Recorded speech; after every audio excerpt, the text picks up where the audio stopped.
Bismillahirrahmanirrahim. Assalamualaikum warahmatullahi wabarakatuh.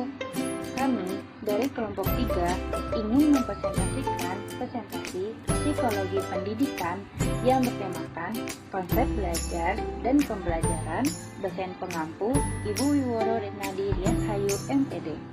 Langsung saja kepada pembahasan pertama, yaitu arti belajar dan pembelajaran. Belajar adalah proses perubahan, proses mereaksi terhadap semua situasi yang ada di sekitar individu, proses yang diarahkan pada suatu tujuan, proses berbuat melalui berbagai pengalaman, proses melihat, mengamati, dan memahami sesuatu yang dipelajari. Dan yang kedua, ada pembelajaran. Pembelajaran adalah proses interaksi peserta didik dengan pendidik dan sumber belajar pada suatu lingkungan belajar. Pembelajaran merupakan bantuan yang diberikan pendidik agar dapat terjadi proses pemerolehan ilmu dan pengetahuan, penguasaan kemahiran dan tabiat, serta pembentukan sikap dan kepercayaan pada peserta didik. Dengan kata lain, pembelajaran adalah proses untuk membantu peserta didik agar dapat belajar dengan baik. Jadi, konsep belajar dan pembelajaran merupakan rancangan yang dibuat untuk proses belajar yang diperuntukkan untuk mencapai suatu perubahan yang dituangkan dalam pembelajaran di dalam pendidikan sekolah maupun luar sekolah. Adapun komponen-komponen dalam belajar. Yang pertama ada guru, yang kedua murid, yang ketiga tujuan, yang keempat metode, yang kelima media, yang keenam materi, dan terakhir ada evaluasi.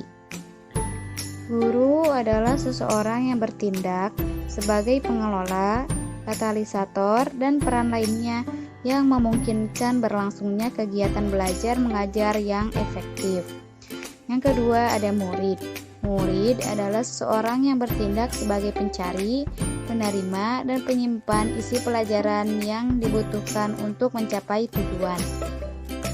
Yang ketiga ada tujuan. Tujuan adalah pernyataan tentang perubahan perilaku, seperti ada kognitif, psikomotorik, dan afektif, yang diinginkan terjadi pada siswa setelah mengikuti kegiatan pembelajaran. Selanjutnya ada materi.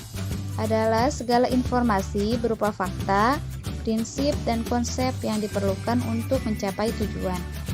Selanjutnya ada metode, yaitu cara yang teratur untuk memberikan kesempatan kepada siswa untuk mendapat informasi yang dibutuhkan mereka untuk mencapai tujuan. Jadi metode itu cara-cara yang diterapkan pendidik dalam proses belajar mengajar. Selanjutnya ada media.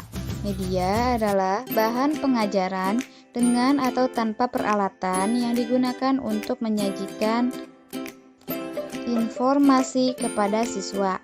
Yang terakhir ada evaluasi, yaitu cara tertentu yang digunakan untuk menilai suatu proses dan hasilnya. Selanjutnya ada ragam belajar. Berikut adalah beberapa ragam belajar yang muncul dalam dunia pendidikan.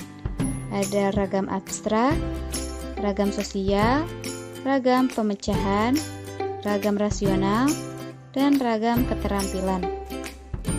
Ragam abstrak adalah belajar memecahkan masalah dengan berpikir secara abstrak.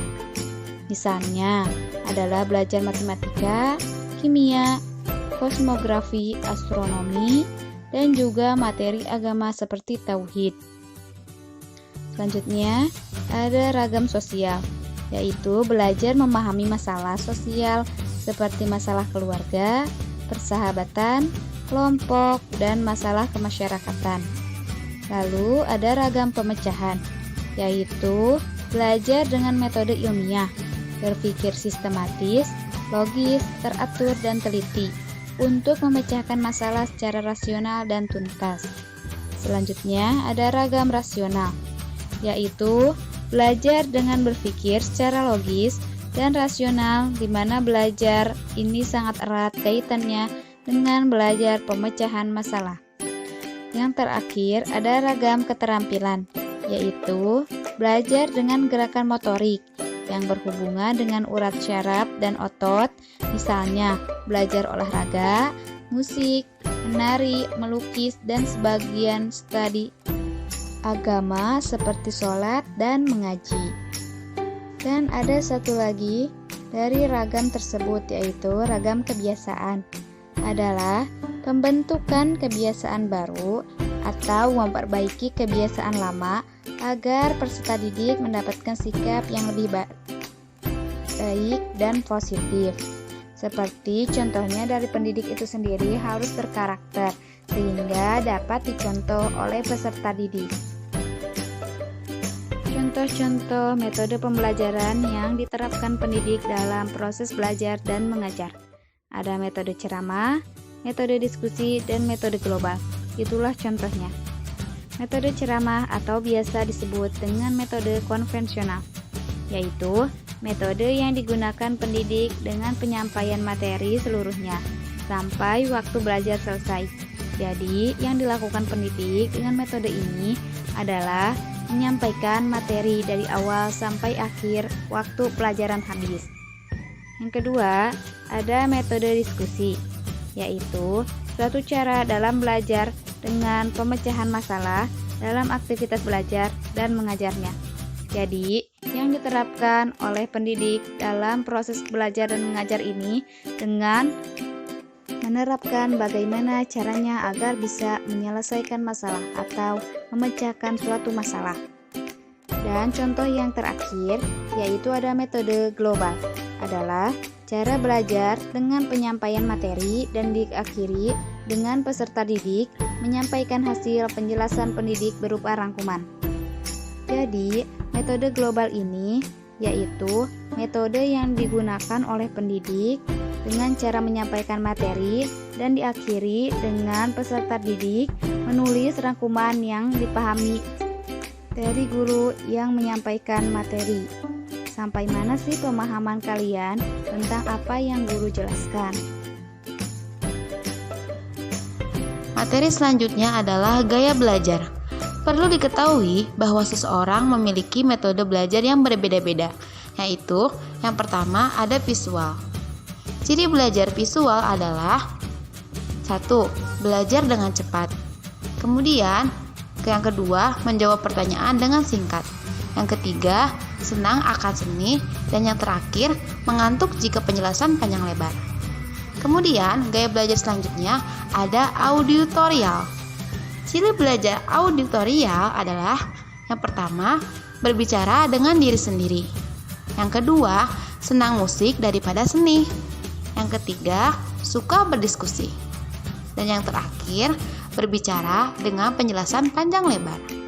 Kemudian, gaya belajar selanjutnya ada kinestetik. Ciri belajar dari kinestetik diantaranya adalah yang pertama, berbicara dengan perlahan. Kemudian, banyak gerak. Yang ketiga, menghafal dengan belajar dan melihat. Dan yang terakhir, banyak menggunakan bahasa tubuh. Materi selanjutnya adalah tujuan belajar. Tujuan belajar yang pertama itu untuk mendapatkan ilmu. Yang kedua, dapat merubah kondisi. Yang ketiga, mengembangkan potensi. Yang keempat, meningkatkan kecerdasan. Yang kelima, membentuk perilaku. Dan yang terakhir, dapat membentuk peradaban.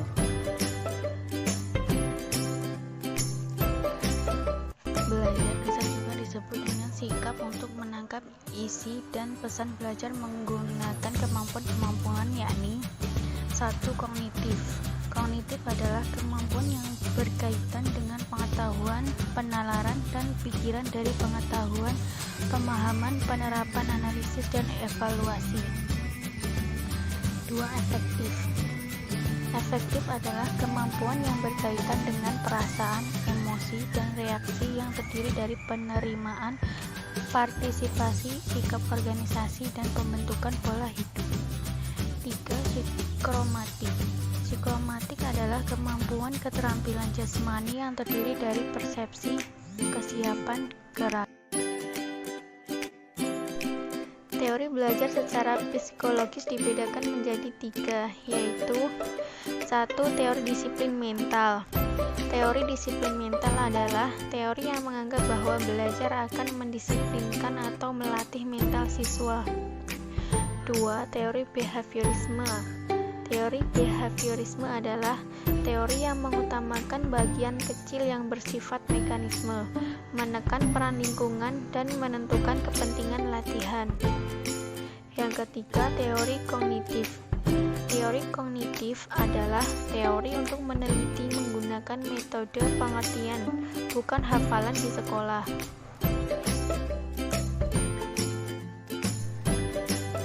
Faktor belajar. Sedangkan M. Suryo menjelaskan bahwa faktor belajar terdiri dari faktor internal yang terdiri dari 1. Faktor fisiologis atau jasmani, misalnya pendengaran, penglihatan, dan sebagainya. 2. Faktor psikologis terdiri dari faktor intelektif, inteligensi, dan bakat, serta faktor non-intelektif atau sikap, minat, kebiasaan, kebutuhan, motivasi, konsep diri, penyesuaian diri, emosional, dan sebagainya. Sedangkan pada faktor eksternal terdiri dari 1. Sosial, 2. Lingkungan keluarga, sekolah, teman, masyarakat, budaya, adat istiadat, ilmu pengetahuan, dan teknologi.